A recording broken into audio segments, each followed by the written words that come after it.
Economics में हमारे पास democracy का चैप्टर है। इसमें हम आपको बता रहे हैं इंपॉर्टेंट क्वेश्चन 1 मार्क के और 3 मार्क का एक बताया मैंने, जो पेपर में आ सकता है। राइट। क्वेश्चन 1 क्या है? What led to the military coup in Pakistan in October 1999 में जो मिलिट्री कूप था वो पाकिस्तान में कौन लेकर आया था? तो नाम क्या आएगा आंसर का? जनरल परवेज मुशर्रफ। ठीक है। पाकिस्तान में मिलिट्री कूप को अक्टूबर 99 में कौन लेकर आया था? बोलो बेटा। जनरल परवेज मुशर्रफ। ठीक है बेटा। नेक्स्ट क्वेश्चन 2 है मेरे पास। क्या है? Who should have the ultimate decision? Who should have the ultimate decision making power in the democracy? Democracy में इसका मतलब है कि डिसीजन पावर जो है फाइनली, अल्टीमेट का मतलब आखिरी तक किसके पास होती है? आंसर क्या आएगा? Representative chosen by the citizen. इसका मतलब समझ आता है? रिप्रेजेंटेटिव जो भी लोग, जिस बंदे को आगे करके लोग क्या कहते हैं उसको हम? प्रतिनिधि को चुनेंगे ना। सिटीजन कौन होता है? जो जिस देश में रहता है। नागरिक जिस भी प्रतिनिधि को, रिप्रेजेंटेटिव को क्या करेगा? चूज करेगा, सिलेक्ट करेगा, वही डेमोक्रेसी में क्या होगा? पावरफुल होगा। पावर उसके हाथ में होगी। क्वेश्चन 3 है मेरे पास 1 मार्क का।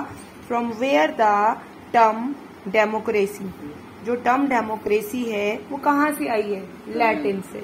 लैटिन में डेमोक्रेसी का मतलब था डेमोक्रेसी का मतलब लोकतांत्रिक, लोगों का राज। ठीक है।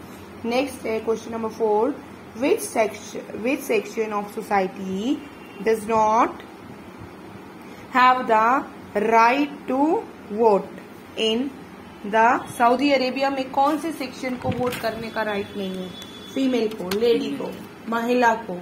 महिला सऊदी अरेबिया जो है वो कैसा है एरिया? वहाँ पे औरतों को एक तो पर्दा लेके चलना होता है, एक तो दूसरी बड़ी बात यह है कि उनको राइट देना, उनको राइट वोट का नहीं है। They can't vote. तो बहुत बुरी बात है। इक्वालिटी को वो मानते नहीं है। डेमोक्रेसी वहां पर नहीं है। This is the bad thing. Okay. The next question I am having, right any one democratic work. Democratic work कौन सा है बेटा? डेमोक्रेटिक जिसमें सब एग्री हो, सबकी बात मानी जाए, सिटीजन, नागरिक की। तो यहाँ पे कलेक्टिव डिसीजन दिया मैंने आपको आंसर में। कलेक्टिव डिसीजन मेकिंग या फिर एग्री टू डिसएग्री एक्सेट्रा। इसका मतलब है कलेक्टिव का मतलब ग्रुप में, जैसे मैं, आप, प्रथम और नाव्या और अदर पीपल, जैसे लालू भैया या कोई भी हमारे काम वाम जो करते हैं, हम सब एक है। आपकी मदर, आपके फादर, उनके पेरेंट्स, मैं, मेरे पेरेंट्स, हम सब मिलकर अगर एक बात को रखें और हम सब मान जाएं, एग्री हो जाएं, तो वो क्या है? डेमोक्रेटिक है। ऐसी पूरी इंडिया में अगर सबकी बात मानी जाएगी, जो पॉलिटिकल पार्टीज हैं, तो वो डेमोक्रेसी में उनके पास पावर तो होगी, लेकिन वो किसका काम होगा? डेमोक्रेसी का। लंबा आंसर भी आप बना के लिख सकते हो ना, मैंने आपको जैसे बताया। नेक्स्ट क्वेश्चन नंबर 6 क्या हमारे पास बेटा? बोलो। Right any one in democratic work कौन सा है? Taking unilateral decision, anguish over disagreement etcetera. इसका मतलब क्या है? कि मैं हूँ यहाँ पे पावरफुल, आप नहीं हो, मैं आपकी बात ही नहीं सुनती। ठीक है। तो यूनिलेटरल डिसीजन, मैं सिर्फ अपना डिसीजन रखूंगी, आपकी बात नहीं सुनूंगी। तो एंगिश ओवर डिसएग्रीमेंट, अगर आप मेरी बात नहीं मान रहे और उससे मेरे को क्या जाएगा? गुस्सा, एंगिश। तो this is the your undemocratic work. You get me बेटा? क्वेश्चन नंबर 7 मतलब लोकतांत्रिक नहीं है। अनडेमोक्रेटिक मतलब लोकतांत्रिक नहीं है, लोगों का राज नहीं है। Question number 7, give 5 arguments against democracy. Democracy की क्वेश्चन कितने का है? मार्क्स का है। कितने पूछे हैं मैंने आपसे? 5 मार्क्स का क्वेश्चन है, पेपर में आ सकता है। और पहला है इसमें 5 आर्गुमेंट्स, बहस करना। आर्गुमेंट का मतलब बहसना। 5 बहस है किसके लिए? अनडेमोक्रेसी के लिए कि डेमोक्रेसी के लिए? डेमोक्रेसी के लिए।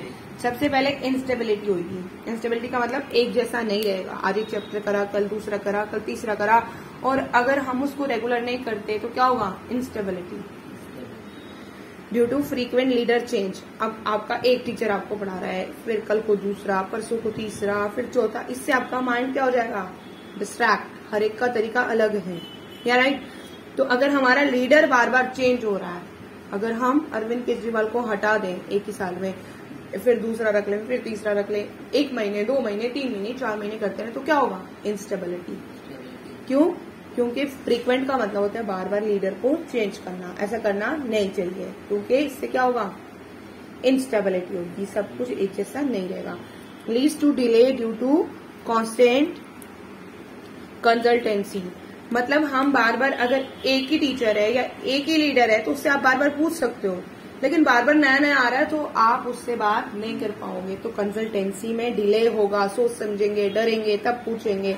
तो delay due to constant consultancy, some time it lead to bad decision, तो इससे क्या होगा, बैड डिसीजन आगा। नेक्स्ट है सम टाइम क्या करते हैं बेटा, it led to bad decision हो गया, और एक हो गया ड्यू टू कांस्टेंट कंसल्टेंसी में डिले यानी देरी होगी, और it encourage the corruption.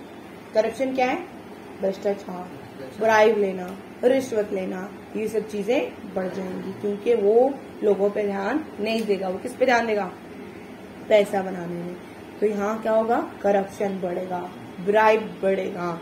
And next है कंपटीशन होगी उसके पास, वो सिर्फ क्या करेगा, पिछले वाले से मैं अच्छा करूं, अगले वाला कहेगा मैं उससे अच्छा करूं।